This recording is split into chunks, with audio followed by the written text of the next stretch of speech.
we've had the discussion on this top 100. Again, I felt disrespected again by Joe Horgan, who was part of the process in the top 100 athletes that I've, like I said, made an impact on the game. And the fact that they left me off again, I was pissed, bro. I was pissed off. You not was, still are. Yeah. And so for me, I think I saw the interview that you did or what have you. And so this is what I want to ask. And maybe not ask, but I just know me. I know me. This is what, just say I made the top 100 and let's say Randy didn't make it. And they would have done it and they did an interview with me and talked about it or what have you. Me personally, I would have let the world know. I'm like, yo, this is a tremendous honor, but I feel some way about this because how can I be one of the top 2 or 3 receivers in the league part of this top 100 and you leave Randy off? I would have made that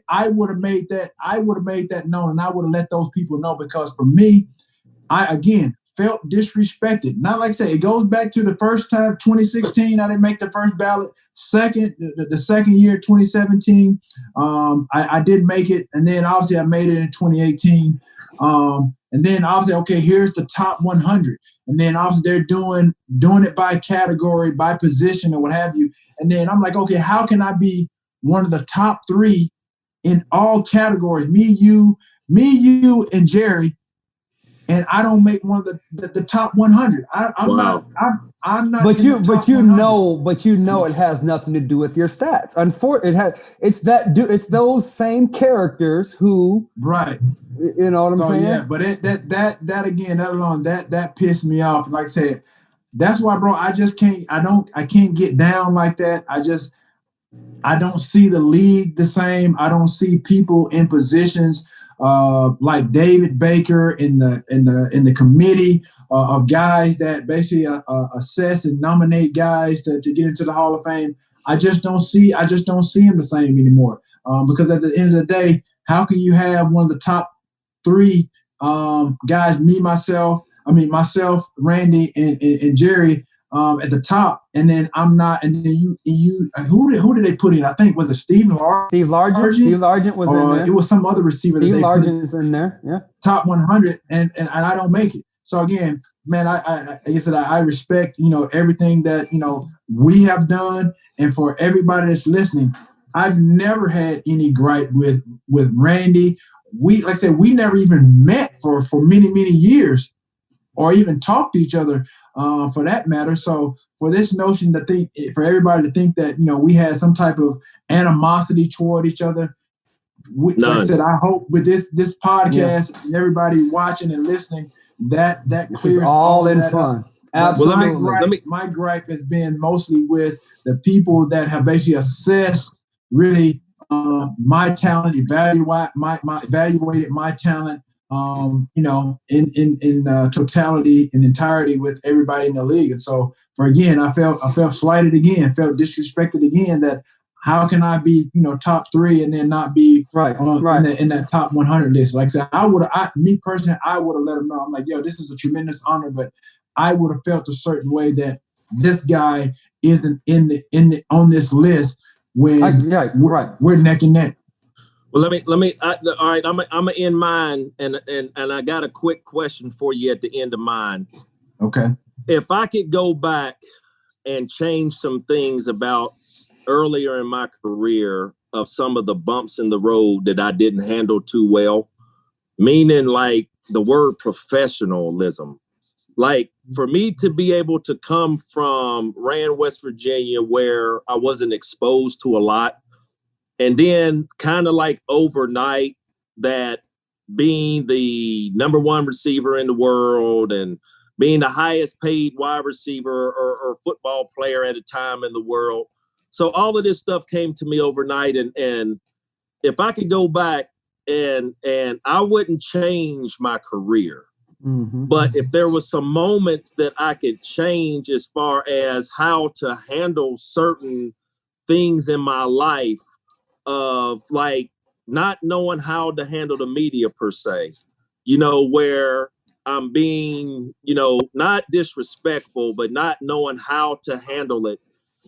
Just going with like the conversations that we're having, just conversate like there. And then when you get on my nerves, get out my face. So it was just a lot of things that I wish I could have handled different. Maybe, things would have turned out different. But as far as my career, how I played it, the chip that I carried on my shoulder, I wouldn't change that. And the reason why I'm saying that, T.O., is because I really felt that I think a lot of the labels that people had or have about us, perceptions per se, that it goes with maybe one soundbite that might have went off the wrong way or something like that. And I'm not talking from the media standpoint. I'm just talking about where we come from standpoint. And if like I say, I wasn't prepared for the big lights of going to the National Football League where they're worth billions of dollars. I wasn't used to that. I wasn't set up for that. I wasn't educated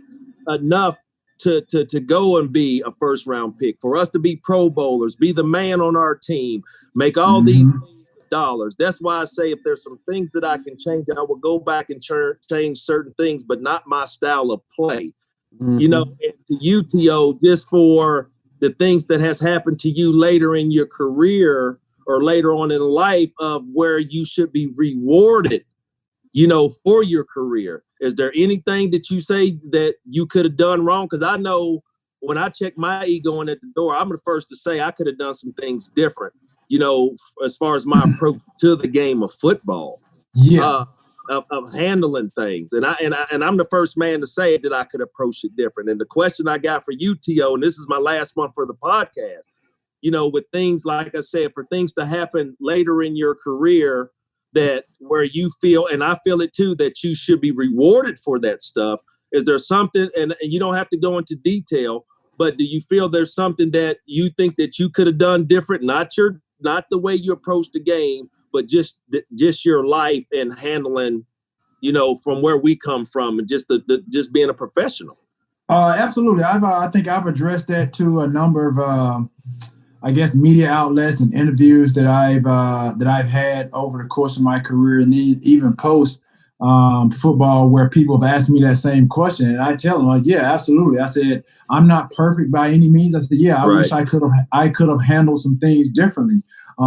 They've asked me the R word. They're like, yo, do you regret anything? And I'm like, no, I don't regret anything that I did, because, all the things that I've been criticized and vilified for, in my eyes, they weren't that bad. I got criticized for celebrating for my touchdown celebrations.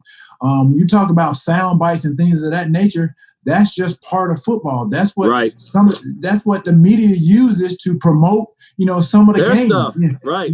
So at the end of the day, again, I don't regret anything that I did, because I felt like, growing up, like I said, you grew up how you did, I grew up how I did, and, raised by my grandmother, she taught me right from wrong. And I think I conducted myself throughout the course of my career based on how she raised me. And I think she did a fantastic job in doing that. So when you think about the entirety of my career, I've never had any run-ins with the law and things of that nature. And those are some of the things, when you talk about the Hall of Fame, they factored in some of those things, but I've never had any of those issues. When you talk about disagreements or arguments with coaches and players or teammates, who doesn't have those things? Some things are more publicized than others, and some aren't.